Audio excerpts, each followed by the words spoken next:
சாமி நம்ம கஜராஜப்பா. அங்கிள் ஜியா நான் இது புது பழக்கம். பாப்பா அதுவா ஊர்ல இருக்கிற பசங்களாம் கல்யாணம் ஆகுதுப்பா. என் பையனுக்கு ஒரு கல்யாணம் ஆகலப்பா. அதை நினைச்சு ரொம்ப கஷ்டமா இருக்குதுப்பா. எதனா நல்ல பொண்ணா பார்த்து நீங்களே கல்யாணம் பண்ண வேண்டியதானே? இது அவனுக்கா 500 பொண்ணு போட்டோவும் காமிச்சிட்டேன், 1000 பொண்ணு கூட்டமே நேர்லயும் காமிச்சிட்டேன். ஒண்ணு பிடிக்குதுன்னு சொல்லணும், இல்ல பிடிக்கலன்னு சொல்லணும். எதுவுமே சொல்லாம 5 வருஷமா என் தாலி இறங்குறான்பா அவன். அவன் வேற ஒரு பொண்ணுக்கு தான் உசார் பண்ற மாதிரி கூட சொல்றதுக்கு பயந்து இருப்பான். இதெல்லாம் ஒரு கதை சொல்லிட்டு உட்காந்து குடிச்சுக்கிறீங்க. எப்பா அவன் லவ் பண்றது கூட தகுதி இல்லாதவன்பா.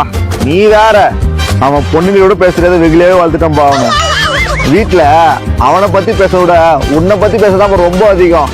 அவன் கூடயே சுத்துறியே, அவனுக்கு ஒரு புத்தியை சொல்லி புரிய வையாம்பா. உங்க பிள்ளை கல்யாணம் ஆகல நீங்க பாத்தீங்களா? அது கூட எனக்கு பிரச்சனை இல்லைங்க அங்கிள். ஏன் எதிர்க்கே அவனை நல்லவன் வல்லவன் உத்தமெல்லாம் சொல்லிருக்காதீங்க. ஏன்னா அவன் எனக்கு ஃப்ரெண்டு, உங்களுக்கு அவன் புள்ள. 24 மணி நேரமா ஆம்பளன் கூட பார்க்காது என்கிட்ட ஒரு காதல் மகிழ்ந்து தான் இருப்பாரு. அவனுக்கு நீங்க வச்ச பேரு கஜராஜி, நாங்க எல்லாம் சேர்ந்து வச்ச பேரு காஜி ராஜி. அடுத்த வாரம் பொண்ணு பார்க்கறதுக்கு போறீங்களா? அப்ப என்னையும் கூட்டுவாங்க. அந்த நாய்க்கு என்ன பிரச்சனை நான் கேட்டு உங்க கிட்ட சொல்றேன். தயவு செய்து அவன் எதிர்க்கு இன்னசென்ட் லவ் பண்ண தெரியாதுன்னு சொல்லுக்காதீங்க. உலகத்துல உன் பிள்ளையோட ஒரு கேவலமான காஜை நான் பார்த்ததே கிடையாது. அவனை செருப்பு பிய அடிச்சு போடும். உங்களையும் சேர்த்து அடிப்பேன் நானு. ஆடி எங்களுக்கு தங்க சிந்தி போச்சு. அடுத்த வாரம் எனக்கு கூட்டுவாங்க.